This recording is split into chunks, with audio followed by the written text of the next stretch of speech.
Earth Day in San Diego, a wonderful and wacky blend of concern for the earth, making a dollar, and having a good time.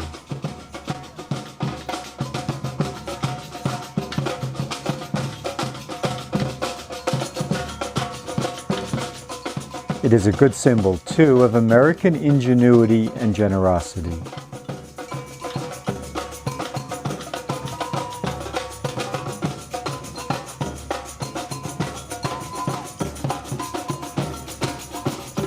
But what happens when this kind of enthusiasm travels just a few miles south across the border into Mexico and tries to do something about the poverty it finds there?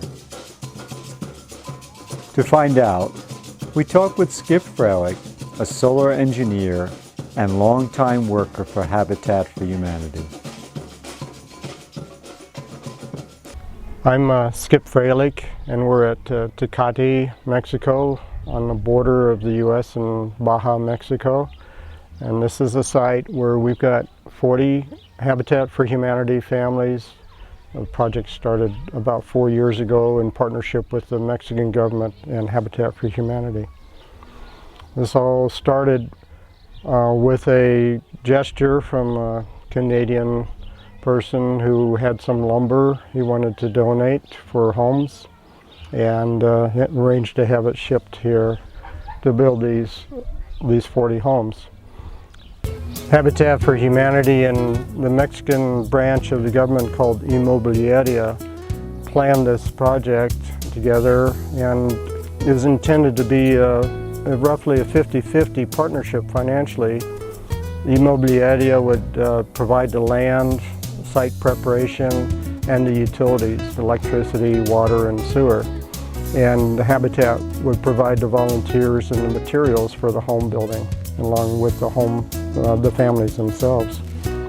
Habitat for Humanity provided Inmobiliaria with criteria for family selection along the lines we use in the United States and other countries of the world. And Inmobiliaria then selected the families. At the beginning, it was designed so that nobody would know which lot was theirs, so that everybody would be working together, helping each other out, build all the lots up equally, 40 lots total. And then at some point when the house was habitable, then there would be a lottery, and the families would get a house based on that and move in and do the interior work. The families were contracted. They would each sign an agreement to put in 750 hours of time, and they would pay $3,500 equivalent US money to Inmobiliaria for the land and the utilities, and $3,500 for the house. And that $3,500 for the house would go to the Inmobiliaria, but it would then be redistributed once they formed a Habitat chapter here locally. It would go back to the Habitat chapter for building more homes.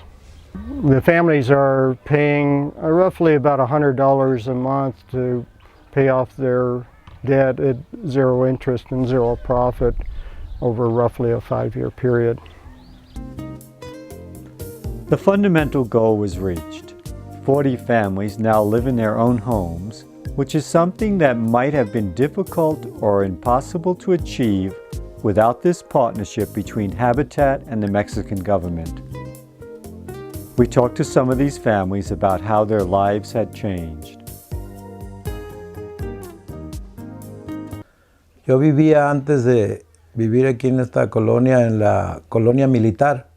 Durante 20 años. Before living here, I lived in Colonia Militar for 20 years and paid rent. Éramos un promedio de 80 personas, When we started, there were about 80 families, and from the 80 families, only half would get houses. Porque eran muchas las familias y pocas las casas. There were many families and few houses. When we started to work, those who stayed were really interested in a house. Many said, a lot of time working and only a few houses, and they kept leaving until we were left with a group now living in the 40 houses. We had the idea we ought to build the very best we could, so that our house, no matter which one, would have no defects. We lived in the dining room of a factory for 9 years, 5 children and 2 adults. My husband was the night watchman and also a factory worker. How did you feel when you got your house? I felt freed and very good because this was going to be my own house.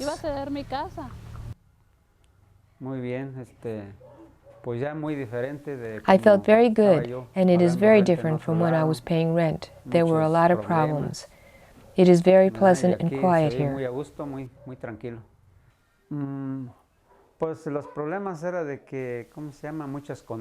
The problems came from the conditions created by the landlords. The service was very bad and the rent was high.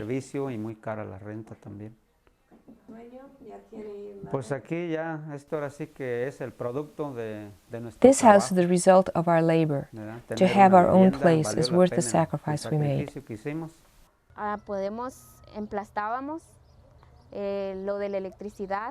We plastered, we did the electricity, the bathroom, the plumbing, we made the floors, all this. We stuccoed the houses, painted, everything. Did you like it? Yes, I liked it. It makes it more valuable. Even now, Habitat continues to work in Tecate in partnership with various American community and church groups. And tell us your name and how old you are. Okay, my name is Jill and I turned 16 today. Great. Happy birthday. Thank you. And where are you from? I'm from San Marino in California. And what are you doing there? We're building a soccer field, like basketball court for the people, the kids here. And right now we're building a porch for this building. So why did you come down here instead of just taking the weekend off? I'm with my church, and I just came down to learn about God and to help people more. But with every project like this, there comes a time for assessment, an assessment that can help future projects be even more successful. In retrospect, in terms of sustainability, there's some things that I would do differently, and hopefully we learn these lessons and we'll incorporate them into future activities. Number one, the offer of the lumber donated from Canada was almost felt to be too good to be true. It was an offer we couldn't refuse. All we had to pay was customs and shipping, but that turned out to be a fair amount. And then there were delays in the Mexican customs getting the lumber approved to go across the border. And then there were the standard philosophical issue of Habitat for Humanity. Normally, its policy is to use indigenous materials, and the lumber isn't indigenous to this area, so people are not used to working with it. It's a fire risk. And so we had to do some extra cost to protect the homes from fire, because fire response is very slow out here. Another environmental problem that emerged here is in regards to the sewage treatment system. The partnership with the Immobiliaria was very well intended, and I think it's still a good possibility, but there's some things that were not addressed as well as they could have been here.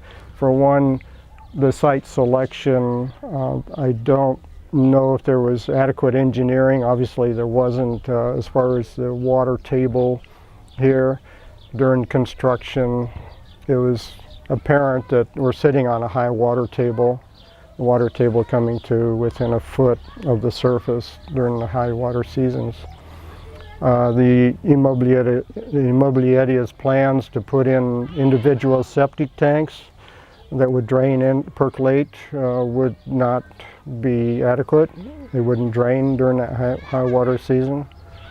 The Jimmy Carter project in Tijuana, summer of 1990, was quite amazing. It was a phenomenal feat. 100 homes built, 80% complete in 5 days. And some interesting problems and situations developed there. I think, number one, the idea was benevolent. You build 100 homes, but in a way paternalistic. We tend to move in and try to do grandiose things and do them fast and in a type A construction manner. Whereas in the long run, I think it's important to have a lot more careful planning, family selection, and family acculturation to the concept before you launch into the construction project. In the Jimmy Carter project, we had over 1,000 volunteers in pitched tents, Jimmy and Rosalind Carter along with them, for a week on a hillside. And it was quite exciting, very emotional. Everybody worked hard. It was just spiritually rewarding. The families were selected kind of late in the process, and some of them were even selected during the process of the construction blitz. They were given homes, told to go join the American volunteers and build their home, and they of course did that. In the aftermath, there were some issues that were confusing among the families and caused some animosity among parts of the community. Sometimes they didn't understand that this was their home, their project and habitat as just volunteers. They sometimes saw Habitat for Humanity as a deep pocket construction company. So some families did not make their payments, which is important to the Habitat formula. And other families became bitter because they were making their payments and they didn't feel the ones who didn't pay should be allowed to do that. Diana Moyers, a student of U.S. International University, devoted many hours to working as a volunteer with the community. Until you build relationships with people, you can't expect them to become committed to you and the projects that you think are good for them. You need to have them be part of the planning process. You need to find what their goals are, and if your goals are different because of maybe a different knowledge that you have, then you need to either educate them and work with them, or you need to go with what they want to do. Because who are we from our country and what we know works in our country to come and tell someone else in a different country how they should do things? And that was my main point, was that I wanted the community to become part of the planning process. So because if they would become part of the planning process, they would also become part of the doing process. And then in the end result would be theirs. Out of the problem of the high water table, SCIP has developed an innovative and inexpensive wetlands water treatment that could find wider applications. Well, the entire sewage treatment system here consists of a collection system with 40 homes feeding a 3-compartment, 15,000-gallon septic tank. The liquid from that enters this plastic-lined gravel filter bed, which is the constructed wetlands portion. Takes about a week to flow through. The bulrushes and cattails are helping to filter and bring oxygen down for aerobic digestion. And what comes out at the end of that process is comparable to secondary treated water in the US with much more expensive plants. Well, that water then can be percolated into the ground, or as we're trying to do here, reclaiming it for irrigating fruit trees now and a whole park later. And he has helped form WeCan University to address the issues of more sustainable building and more community involvement. The lesson from this, where we go with the next project, is to do a WeCan University, Eco University, where everybody plans that project together, including the families who will live in it. And they take a life and a responsibility and ownership of that project. We formed WeCan, which is World Eco Community Action Network, and we use the acronym WeCan for empowerment. That was formed primarily to help out with those goals. And its job is to combine the talents of the academic universities and organizations, whether they're government or non-government, and volunteer organizations like Habitat for Humanity, and bring them together in a synergistic way. So we have forums for experts providing their help, and volunteers learning through experiential learning by getting their hands on and coming out and working with the people, not only learning the technology but learning the culture and reaching out. Well, I think the main lesson I learned was that the selection and education process is as important, if not more important, than the building process itself. You can, as we did in Tijuana, you can go build blitz homes and do them quickly, and you'll have structures, and that's all. No spirit and no sense of ownership by the occupants. However, as we've learned a bit by the Tecate project, and we hope to encompass in the WeCan University philosophy, the families have to be involved in the process as if they're owner builders, and they're designing their homes with experts helping them, and they're learning technologies to help the community succeed.